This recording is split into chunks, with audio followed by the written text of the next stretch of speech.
So I'm an associate consultant with Tree Fundraising. I've been a fundraising consultant for about 6 years, and I specialise in high value giving, and that's predominantly across capital appeals, major donor. I also work with charities on fundraising audits and strategy, and corporate and trust. And I've been in the charity sector for over 25 years. I had a brief interlude doing a PGCE and being a primary school teacher. I didn't actually make it to being a primary school teacher. I just did the PGCE, and then I went back into fundraising, and that's been predominantly across corporate trusts, major donor. I've managed a couple of capital appeals. I've also done some community and events fundraising, and before I went freelance, I was director of fundraising and communications for a regional homelessness charity. I'm a trustee for Kent, Surrey and Sussex Air Ambulance, which is a role I love, and I'm learning loads in that. That's my first trustee role. And I'm also a qualified coach, so I work with people to kind of unblock any challenges or barriers that are stopping them from reaching their potential or becoming who they really are. So I'm really pleased to be hosting this today. As I said, the recording will be on Tree Fundraising's YouTube channel. Do check that out, because there's also loads of free resources on there and recordings of these sessions going back months and months, and also on the trust fundraising side. So if you do more than one income stream, if you cover more than one income stream, there's also loads of information about trusts on there, as well as major donor, and also on Tree Fundraising's website. So today is all about major donor fundraising. You can ask me anything that comes to mind, anything that's bugging you. You know, if you've got a bit of a block somewhere, are you a bit stuck? What could you do with some help with? Or share things that have gone really well recently for you, and top tips that you might have. It works best when we act as a community. Otherwise, it's a bit boring if I'm just talking for an entire hour. So please do share top tips. As I said, you can do that in chat. I'm very happy for people to unmute and ask questions and share. If you're going to unmute and ask a question, maybe do put your video on at that point so I can see you. It would be really nice. I can't promise that I'm going to be able to answer all your questions. We're all learning still, aren't we, all the time? Been doing this for 25 years, but there's always something that comes up that I don't know. So let's join with a kind of learning mindset and a beginner's mindset almost. You know, let's help each other out. Hopefully I'll have something that I can add and some experience and expertise that I can help answer your questions. But you all have equally valid expertise and experience and ideas and tips, so please do join in. So my question to you, to get us going while you're thinking of questions for me, my question for you this time is, tell me the most surprising thing that's happened to you as a fundraiser. So what's the most surprising thing that's happened to you as a fundraiser? And I thought it might be quite fun to kick us off with that and to share that. Whilst you're doing that, I'm going to share one with you, and actually it's not mine at all. It is I'm just going to let Steph in. It's from a colleague, a friend, and she's called Sue, and she's director of income generation at a hospice. And I was having a coffee with her the other day, and we were talking about this, like the most surprising thing, and how you never really know. And also a kind of lesson in not making judgments. So Sue was at work. I don't know if this was pre-COVID or not, but anyway, she was in the office with her team, and this gentleman came in and was talking to the receptionist. And he came in, he was in his wellies, he was really muddy, quite scruffily dressed older gentleman. And he said he wanted to make a donation. So the receptionist called one of Sue's team over, and they were having a chat with him. And fair to say, had made some assumptions that it was just going to be a fairly small donation. Anyway, he said he'd like to make that donation there and then. He got his checkbook out. So it must have been a while ago, if we're talking about checks. and he made a donation for £1 million. £1 million, and literally handed this check over. Imagine all those noughts on that check. And we were saying, how extraordinary is that this gentleman walked in, and he was quite open that he wasn't someone, that maybe an assumption could have been made that he wasn't a major donor, or that he didn't have that level of wealth because of the way he was dressed, which is a reminder for us all to not judge a book by its cover, isn't it? And not to make assumptions. And how wonderful to just, I think they were literally shaking to come in and make that donation. Isn't that incredible? And then I said, my next thought was, that's not one for sharing with the trustees, is it? Because I don't know about you, but I have definitely had, when I've, clients as a consultant, or people say, oh, major donor fundraising is really easy. Don't you just spend all your time at, schmoozing and drinks receptions? And sometimes when I'm working with clients, they say, oh, we just need that major donor to walk in off the street. We just need to find that £500,000 donor. And we all know that it doesn't happen like that. And we all know that this is the chances of someone walking in off the street and writing a check for £1 million are so low, aren't they, in our career? So how fantastic for them that they had that person come in and give them £1 million. Isn't that brilliant? You can imagine the celebrations. So I'm going to look through chat. I don't think I've got anyone else waiting to come in, which is good. I'm going to look through chat and see what you've put. Yeah, wow. I know. A very generous major donor who was on their way to an event we were organising. They were telling the cab driver about our charity, and they spoke with such passion that the cab driver ended up donating £20. I love that. Isn't that brilliant? It doesn't matter what the size gift is, does it? And don't let me put you off by talking about that £1 million donor, because that's never happened to me. So I think that's so unlikely to ever happen to any of us.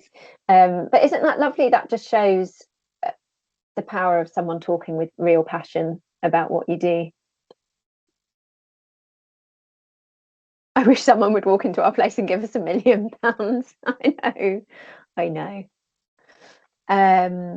Okay, so keep popping in there the strangest thing that has happened to you as a fundraiser, and it doesn't have to be about a gift, does it? But yeah, we all get involved in all sorts of things, isn't it? Someone's just written, I think also how lovely the power of the check was. Yeah, there must have been a real excitement, wasn't there, to have had that piece of paper in your hands with all these noughts on the end. Very exciting. So what are your questions for me?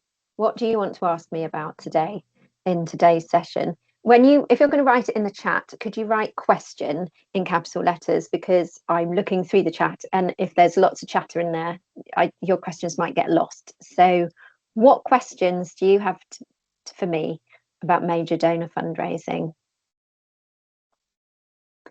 And while you're doing that, I'll read a couple of other ones out that we've got. So Bhavini, I think that's the right pronunciation of your name. My favourite gift was following a chat in a coffee queue at a conference. Brilliant.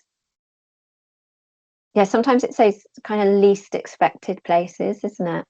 I asked a new donor who had offered £50,000 if it was personal or from a foundation to find out if I could gift aid, and she apologised it was from a foundation and added £12,500. Excellent.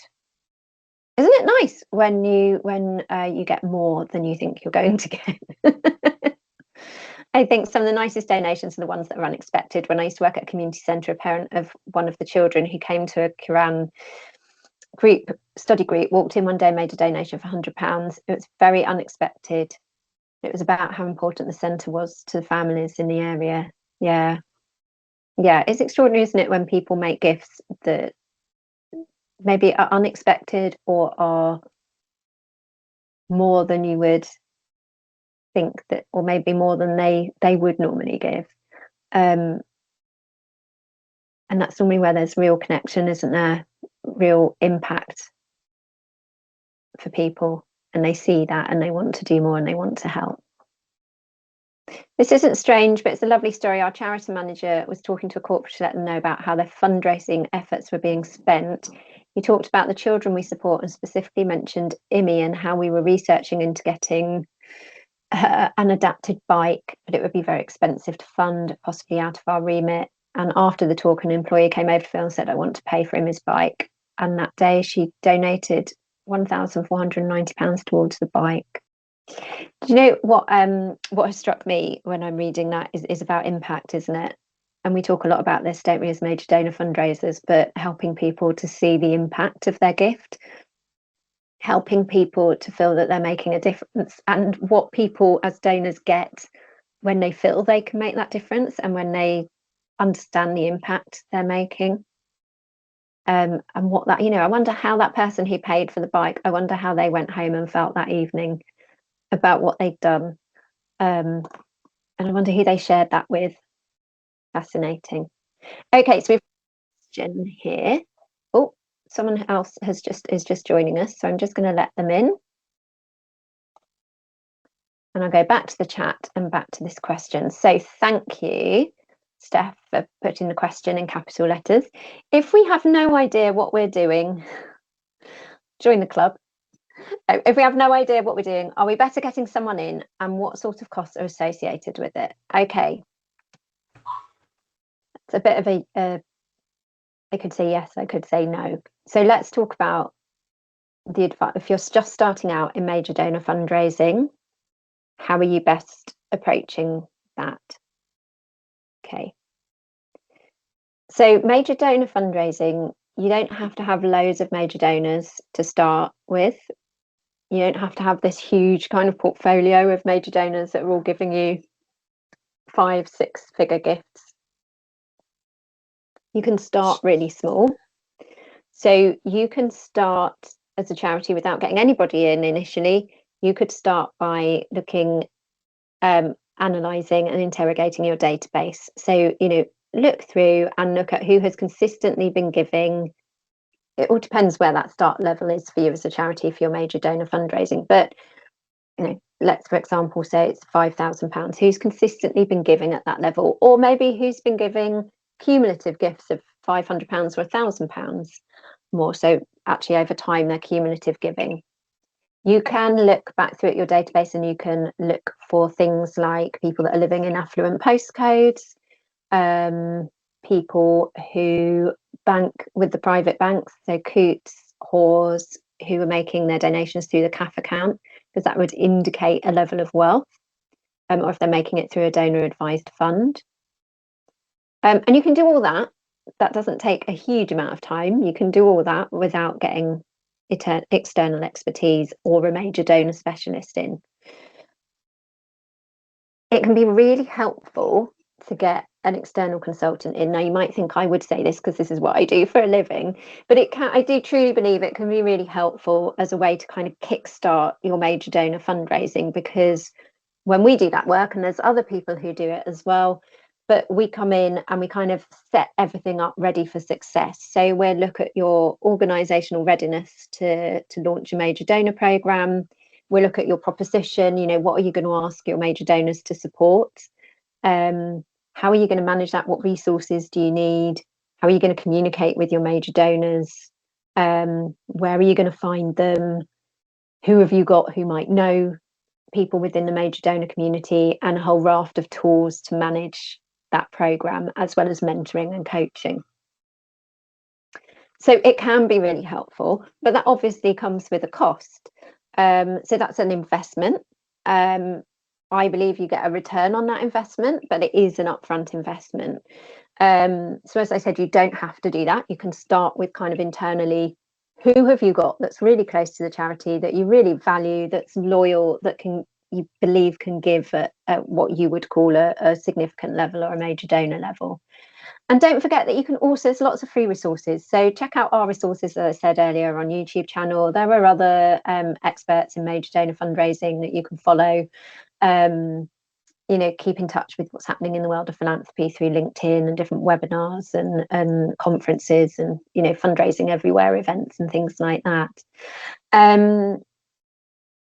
We often, when we've done kind of those Kickstart programs, we would normally advise on what resources you need. And what we would say is when you get to a certain size, a certain number of people in your portfolio, then you need to bring in that kind of expert specialist major donor fundraiser. And now you're going to ask me, I expect, when that would be. And I can't remember the figures off the top of my head. I think that we say that if you're a full-time major donor fundraiser, and you're not involved in getting involved in other areas of fundraising and managing other people or leadership issues, then you can probably manage a portfolio of between 45 and 60 people, major donors, and that's prospects and people that are currently giving. So if you then divide that down by 5, you can kind of think, okay, well, if I'm a chief executive and this responsibility is falling to me, if I can dedicate a day a week to major donor fundraising, then I should be able to look after up to 12 people, 12 major donors. If your portfolio is getting bigger than that, that's when you need to bring in specialist help. And the last thing I'm going to say about bringing in external support, at Moneytree, we do interim roles, but if we're working as consultants with people on the major donor fundraising, we're not involved in the asking and the relationship building directly with major donors. We're more there to help make sure you've got everything you need to manage your major donor program and develop the skills and help develop your confidence.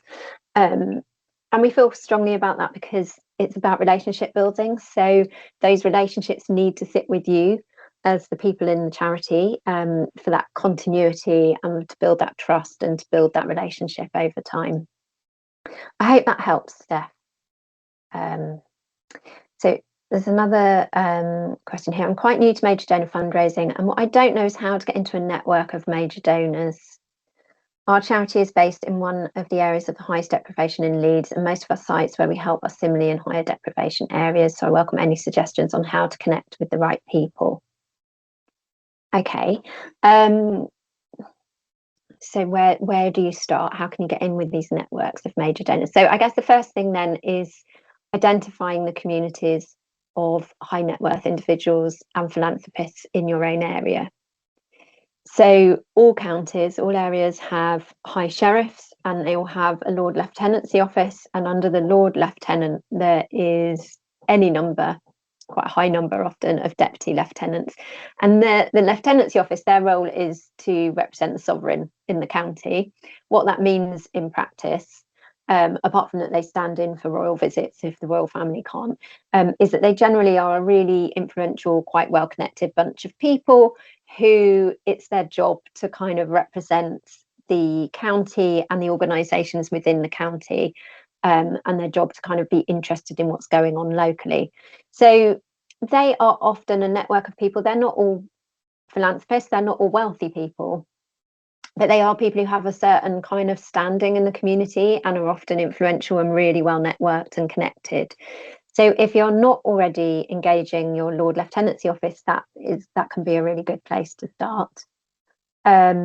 In Kent, here we have something called Kent Ambassadors, which is run by the Kent County Council, and it's a group of people who are invited to be a Kent Ambassador because of their contribution to the county. Again, they're not all high net worth individuals, but they are a network of influential people, and they go out and they do kind of seeing is believing visits to local charities.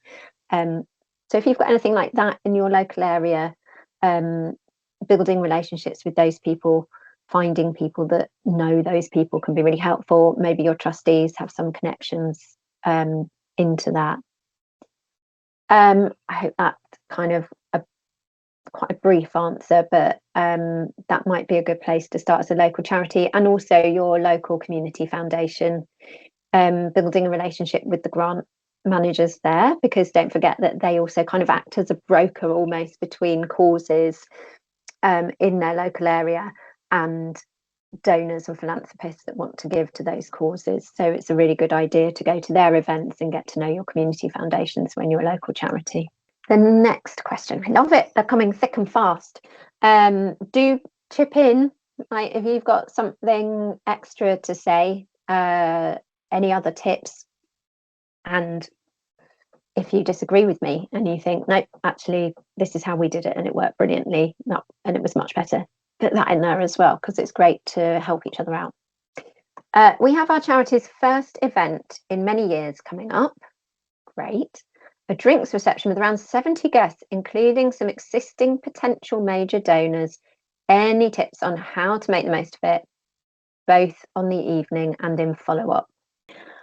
I was just working on a cultivation event plan for a client yesterday, and I was thinking about what's the most important thing about engagement events, which is a word I prefer to cultivation.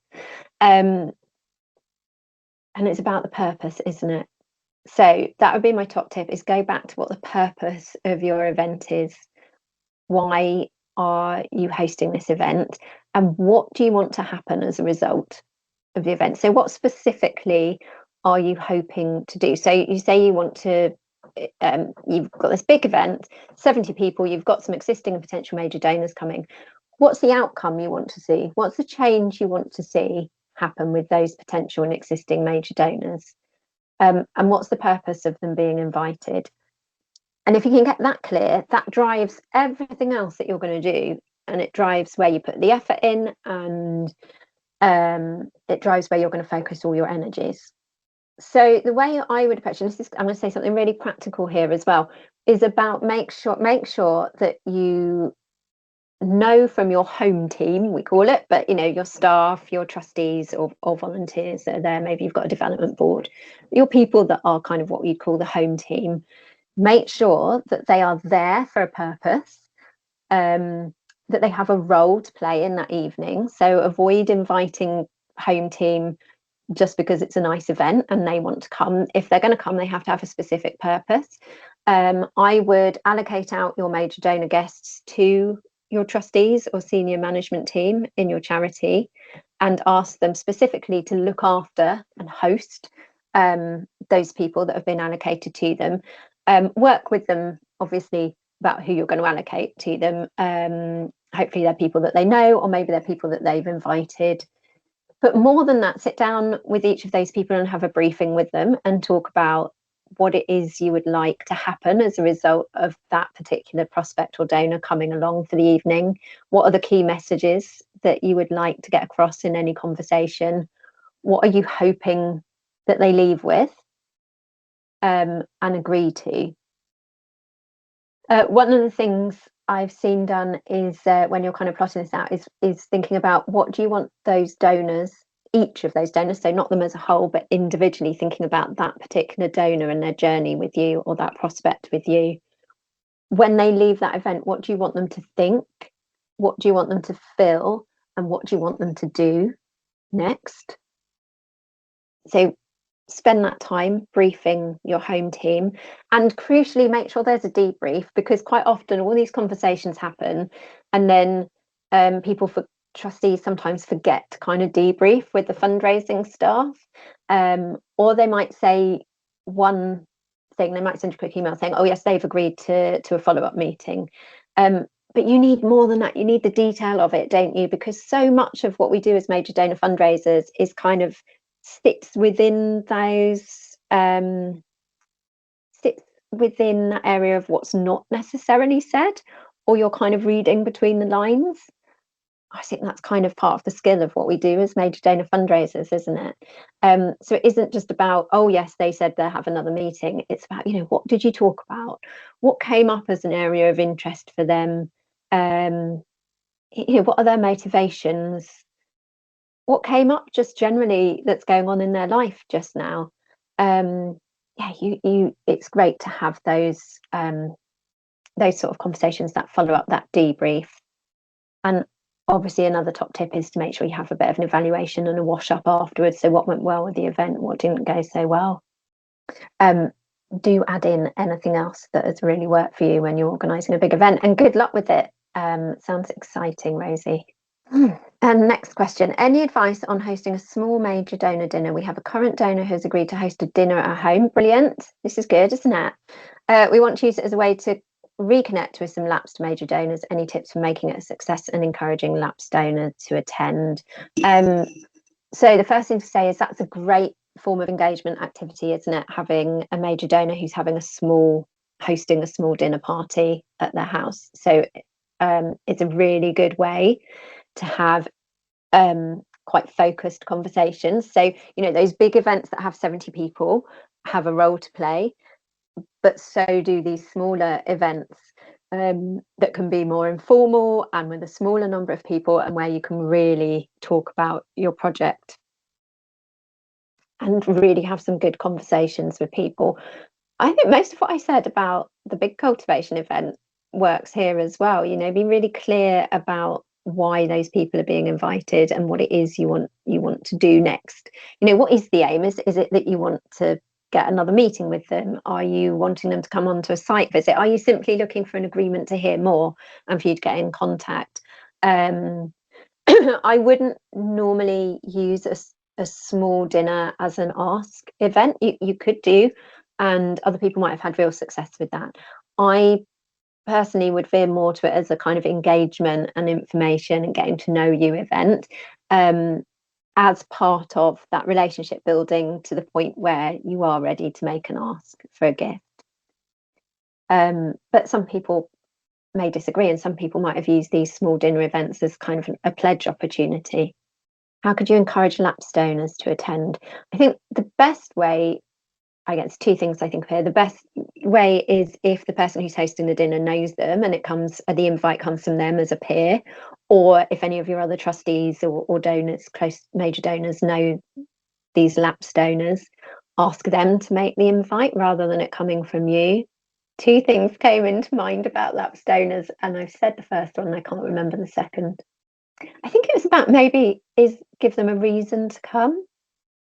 Like, what's the draw? What's the hook? Why would they come? It may be that they have a strong enough relationship with the person who's hosting it, but what's the draw for them? Maybe it's someone else who's going. Maybe that's the draw for them.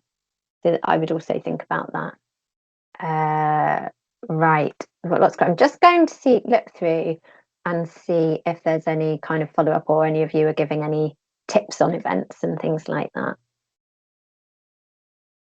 How do you approach a major donor who's been disengaged or inactive for a while? Right, I can talk to this. I'm going to put that out to you. So unmute and tell me where have you had real success in approaching someone who's not engaging or hasn't been engaging with you for a while? What's worked for you? Hi, so Sylvia from the Salvation Army. We have a few cases like this currently in our organization right now, and the way that's worked for me in the past is calls, just grabbing the phone and talking to those donors and scheduling some visits in. However, some of them are completely unresponsive. Emails, I would say, is the least effective way to get in touch. Post, perhaps even worse. So I'm just running out of ideas on how to engage people we don't have numbers for, who aren't really responding back to visits. How can we bring them in? Mm-hmm. Thank you, Sylvia. Thank you for turning your video on and sharing that. Yeah. So firstly, I'm really pleased to hear that the calls have been working well. I'm a really big advocate for using the phone if you've got a number and they're happy for you to be called, or at least they haven't said you don't have to have consent to call people, but obviously if they've opted out of being called, you have to respect that. But yeah, phone calls that are discovery calls and are about curiosity and finding out more about your donor and about saying thank you can be so effective. And I really appreciate that sometimes it's really hard to make those phone calls, particularly if you're in an open plan office. All sorts of things can come up for us about being overheard, or fear, what if I phone, and people can be really I know if someone phones me, I always look at my phone a bit suspiciously, especially if it's not a number I recognise. I'm like, hello, and I'm thinking, is this a scam call? So there's a fear, isn't there, about picking up the phone, and particularly nowadays, I think, because we'll have our phone with us all the time, so everyone kind of is almost contactable all the time, and you never know if you're interrupting somebody. But there are ways around that, and if you're phoning to say thank you and to just have a really nice conversation, that's a fantastic thing to do, so well done you. If And I agree, email is the next kind of thing, isn't it? Or face to face is the best way. Phone calls and email, and then lastly letters. If someone really isn't engaging, so you can't phone them, so you don't have a phone number, maybe you have an email but you've emailed and you're not getting a response, and they're not responding to anything written, you are, to be honest, fairly limited in what you can do, aren't you? Sylvia, you've got your hand up. Did you want to? Yes. Well, that kind of reminded me of a post I came across on LinkedIn of a major donor fundraiser saying that if you're not getting a response from a major donor, then perhaps you should just let it go, give up. But then we're taught to persist and keep trying. So there's a contradiction there. There is. Yeah. And that's actually just what I was going to say, because what I think I would do in that situation is look at where I'm spending my energy. So if you've got a portfolio of major donors and you've got people that are engaging and who are active with you, then that's where I would focus my energy. It doesn't mean I wouldn't try, but it's always that balance, isn't it, between where do I I think it's called blessing and letting go, isn't it? At what point do I say, okay, I've tried and tried and tried and they're not responding? One of the things you could try, if you've got a mid-gift program, you could think about moving those people out of your major donor program and into your mid-gift program. And the reason I say that is because some charities kind of most charities, I think, ring fence their major donor people, and they're looked after by the philanthropy team. Rightly so, because you're building personalised relationships. But what happens is when people are not engaging, they're sitting in this sort of bit of your portfolio almost, aren't they? Because these people who are engaging take the priority and you're focusing your energy here. And then you have this kind of raft of people here who you think, well, I want them to still be in my portfolio. They're still potential major donors. They're still giving at a major donor level, but actually they're not engaging. And often the way we communicate is with our major donors is obviously very personalised, but this group down here they might be getting personalised info from you, but they're not engaging in a personalised way. So one thing you could think about doing is, if you've got a mid-gift programme, is move them to the mid-gift programme, where they probably are going to be getting appeals, not at the same level as a kind of individual giving mass donor level, but they're going to get an element of personalisation. But they're probably getting more appeals, or more kind of the newsletter. Maybe I know major donor fundraisers that don't send the newsletter out because they want to protect these major donors, but actually what that means is, if that person's not engaging with you, maybe you're not sending them the right things that they want to engage in. So that's a way to think about them, is actually, what, we don't know anything about those people. Maybe they're giving, maybe they're not, but they're definitely not engaging. Would they be better in a kind of mid-gift program where they're getting more information, and then track what they are engaging with? So maybe they start engaging as a volunteer, or maybe they're interested in making a legacy. Maybe they're not identifying as a major donor. Maybe they want to support the charity in other ways. And then you work with that mid-gift team to kind of look at points at which, if their gift levels start going up again, or if they're engaging, how can you work together to develop that more personalised relationship? Obviously, not everyone has a mid-gift function. It all depends how big the charity is. So I do think that you have to let people go. I think if you're trying to engage with them and they're not engaging, if they're still giving and they're not engaging, maybe they just don't want to engage. I talk to donors a lot as part of our feasibility studies for capital appeals. and steward, or when I'm working with people on their major donor program, I'm working with them on stewardship. And it's amazing when you talk to donors and that they're so loyal, and they say, of course I'm going to support this capital appeal. You know, I definitely see myself being involved, definitely will continue giving, and will give another gift to the capital appeal. And when I say to them, how do you want the charity to keep you up to date progress, they say, don't bombard me. I'm giving, you've got it, you've got me. I'm not going anywhere. I don't need to be kept, I don't need all this information. You know, and that's so invaluable, isn't it? Because those people may not respond to communications, they might not come to events, and the fundraiser would be left thinking, oh, they're not engaging, what do I do with them? And actually, they're really loyal, they really love what you do, but they just don't want, they're just not interested in kind of all the things that you're sending them. Or maybe also have a think about what types of invitations to things, what are you trying to get them to engage with, and how do you know that that's what they want to hear about? As an example, I did some work on stewardship with the university, and I was talking to their donors, and you know, their major donors get an invite once a year to meet the pro vice chancellor.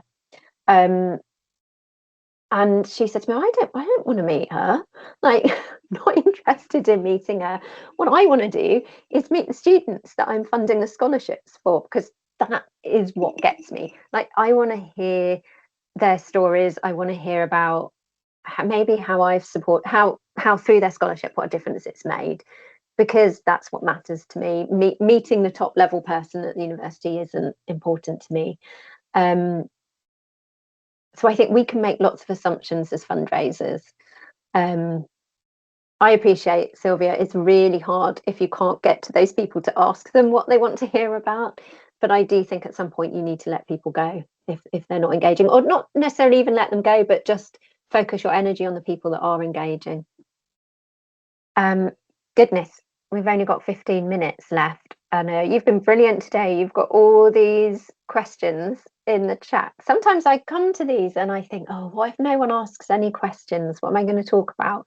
And you're asking loads of questions. So what I would say before we run out of time in 15 minutes is, if we haven't answered your question today, then maybe come next time. Or before the session, you can send questions in to Money Tree Fundraising, and I think we prioritise those. Or we also run the major donor fundraising chat and the trust fundraising hub on Facebook. And people are always brilliant in those, aren't they? Being really helpful and answering questions. So if we don't get around to your question here, then maybe use those other resources. Ross, hello Ross. You had a question about engaging trustees. Hiya, how are you? I'm good, Jane. Nice to see you. Thank you. Yeah, so I've gone into a new charity. We have probably somewhere between £300,000 and £500,000 majory midi kind of program. Not done much engagement on prospecting. I've got a prospect researcher signed off, but not till the end or towards the end of the year. So what I'm looking for is a bit of advice on to engage with trustees just now. I don't have somebody in post that can do lots of good network mapping, and it's what would you recommend as my priority first approach to trustees to start to warm them up to support the program? The only caveat or bit on the top of this is I also need to have a bit of expectation management, because I think, as in most charities, that leadership at teams and trustees think that major donor fundraising is the silver bullet and we can generate millions of pounds tomorrow doing it. So with that in mind, what would you recommend as my first approach to leadership team, to directors and to the trustees? Okay, great. Thanks, Ross. That's a really good question.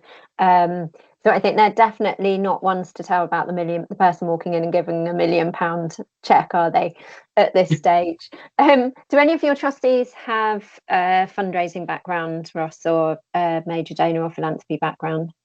I've not done a huge amount of research on them yet, but no, I don't think so. You don't think so? Okay, because that's what that is the first thing I look for, because they will have that level of understanding, and they're your best bet for being your champion on the trustee board and talking about philanthropy and major donor fundraising and why it takes time, etc. Obviously, once you have got someone in post, then building personal relationships with your trustees on a one-to-one basis is a really good idea. Your prospect researcher doing that research on your trustees, because not all of them are going to be well connected, not all of them are going to have big networks of high net worth friends, are they? So then focus your time strategically on those that can help you. But a very first step, where you haven't got those resources yet, I guess I've got a few ideas. Is there space at a meeting where you could go and just give a kind of 10-minute update on philanthropy and why philanthropy fundraising is so important, and what their role is, what help you're looking for them as it develops? So that's one thing. I know trustee meetings are so packed, aren't they? So it can be really difficult to carve out some time. The other thing you could do is, if you've got key people that you want to try and engage now, instead of sitting down and doing full network mapping with each of them, have you got, say, 5 or 6 people that you're really trying to engage with? It could be individuals, or it could be trusts or people in companies that you could say, actually, this is a really good starting point. To bring something tangible for them to do, and say, do any of you know this? Because it starts them thinking. And the other thing that I was just thinking, it can be quite good if any of them have been involved in helping you develop a relationship. Could they talk to the other people on the board? So instead of a 10-minute presentation from you, could they talk about what they've done to help build a relationship? Because then it's peer to peer. Do you do anything like a thankathon, Ross? No. Because that's another way to get trustees involved, if you're doing it anyway. So at the air ambulance, I go in and write, we have a thankathon once a year, and the trustees go in and write some of the thank you cards, and it's great because we get to chat to the staff and we get to understand. I mean, I understand philanthropy anyway, but it's great for those that aren't involved in fundraising to kind of hang out with some fundraisers for half a day. Those are sort of things. That's great. I like that. Yeah, those are the things that spring to mind immediately. Super. Yeah, does anyone else have anything that they could help Ross out with there? Now, have you engaged your trustees where you haven't got the staff members to do it, and you're probably short of time and capacity? Or there's lots of tips, aren't there, about you don't know why people aren't engaging. So lots of people, kind of going back to Sylvia's question, this one I guess is related to the conversation I've just had with Ross. Gather some success stories from the charity's recent work to share with them, real grassroots stuff. Yeah, that's a really good one, Sarah. No, I think as trustees, it's been really helpful being a trustee, actually, because, part of my day job, part of my work is kind of philanthropy workshops for trustees, and kind of increasing their knowledge and understanding of philanthropy and their role and why it's so important and why it takes time. And it's been really interesting being on the other side, because as trustees, you meet every 3 months, and those meetings are so packed with governance things. It can be really hard to bring that focus back to philanthropy. There's so much I'd love to do with the other trustees around philanthropy, and we just don't have the time. And I share lots of things, and that's why I was saying that if you've got someone on your board that gets philanthropy, get them to share things. I'll go to an event and I'll have a chat with a donor, and then I'll share that with the trustees and say, I had this wonderful chat. It was great being amongst our donors. And often you get to hear really personal stories, obviously, when it's an air ambulance. And I'll share that because I think what you've said there taps back into why people became trustees. It's a bit like donors, isn't it? Why do people support your charity? Why do people become a trustee of your charity? What motivates them in being a trustee? And that, focusing on what really happens at grassroots level, the impact on the people or the cause that you're supporting, is incredibly motivating and moving as a trustee. So I think that sharing success stories is a really good idea. Yeah, that whole thing about like asking who do you know. So network mapping is really good and has a really important place. That kind of sitting down, exploring different networks and communities that people are part of. Um, that question of who do you know just puts the frighteners on people, doesn't it? But yeah, doing it in the right way, that network mapping, but that isn't always possible. You do need resources to do that. If you're going to do that, you're going to be sitting down with individually with your trustees. You're going to be exploring all those networks. You've got to manage expectations around if they identify people that they're happy to make an introduction to. You've also got to coordinate all that information, haven't you? If more than one person says they know someone, what route are you going to take? How are you going to manage that situation? You've got to make sure that you can do network mapping in the first place, that your privacy policy covers you for identifying people that you think have an affinity with your charity but aren't yet supporting. And all of that takes resources, doesn't it? So sometimes just going with a targeted list is a really good introduction to that. It's not as effective as sitting down and doing full network mapping, but it can be a really good place. And I think the more regularly you do it, the more trustees get used to the fact that you're going to do that. Then network mapping doesn't seem so scary. They realise that you're not asking them who they know and who they can go and ask for a major gift and rolling them out without any support. And you can share success stories of those people where they have made introductions from those lists, and what's happening in those relationships. Oh, someone's asked, can you explain how you do network mapping? Right, we've got 5 minutes. Yeah, so I do it in a really informal way. First of all, introduce the idea at a trustee meeting. Even better if you've got a trustee there who, as I say, has already given you a contact and made an introduction, and they can talk about what's happened and what progress has been made in that relationship, because that's peer-to-peer, which is always very effective. Do you know how I do it? Either on virtually or with people. So if I'm doing it virtually with someone, I use a Miro board and a mind map of an interactive mind map. And if I'm doing it with people, I'm doing this because I'd get a big flip chart and some pens, and I would ask them to explore the communities and the networks they're part of. And I would have different arms coming off my mind map. And we might focus on where they currently work, previous employment. We'd focus on any boards that they sit. So, often trustees are sitting on more than one board. So they're often governors, aren't they, or non-exec directors somewhere else. Or they might be on some like local economic panels or local healthcare committees, depending on what their background is.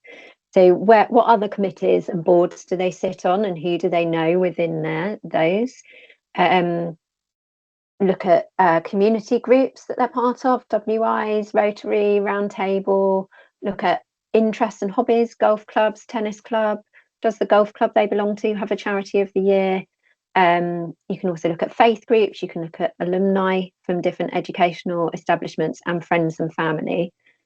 And how I couch it is not who do you know in these networks and who's got loads of money and who can you go and ask for a gift. I say, let's explore those networks.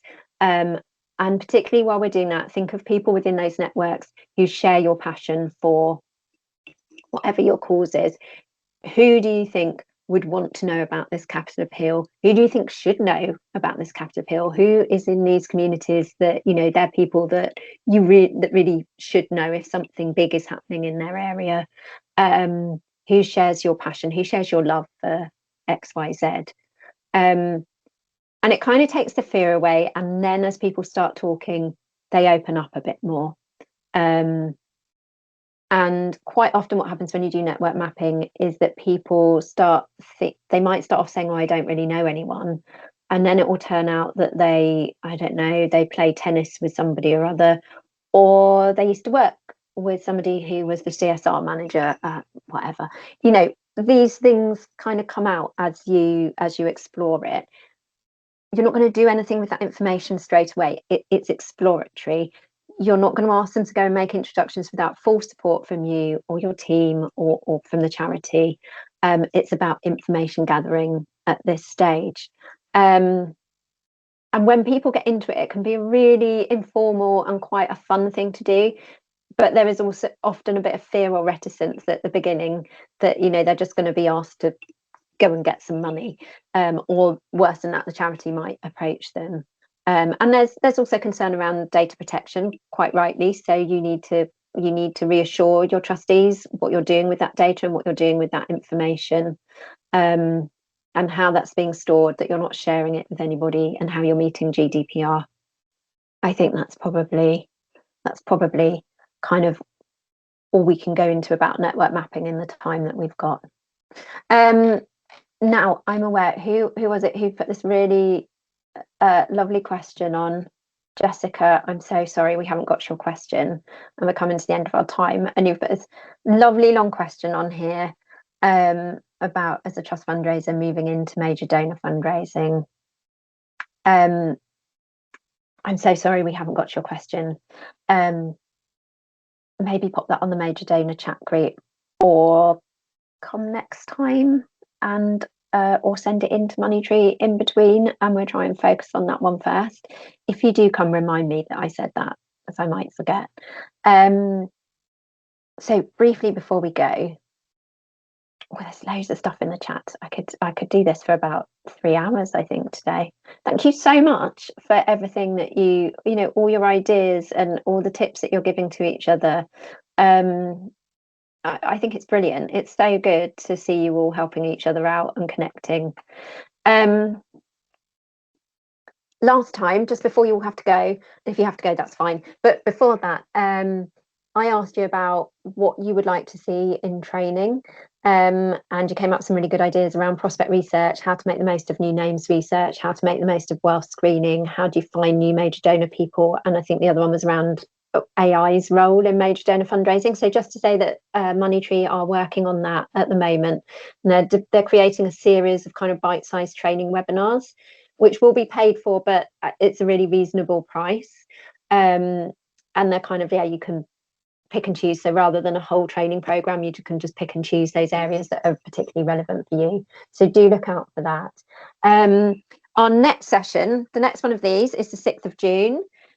It'll be me. It's Friday the 6th of June at noon, and hopefully you can join us then. But it's been a real pleasure to see you all today. Thank you so much for all your input and for taking the time out of your day. And stay well and keep up the great work. Thank you, everybody.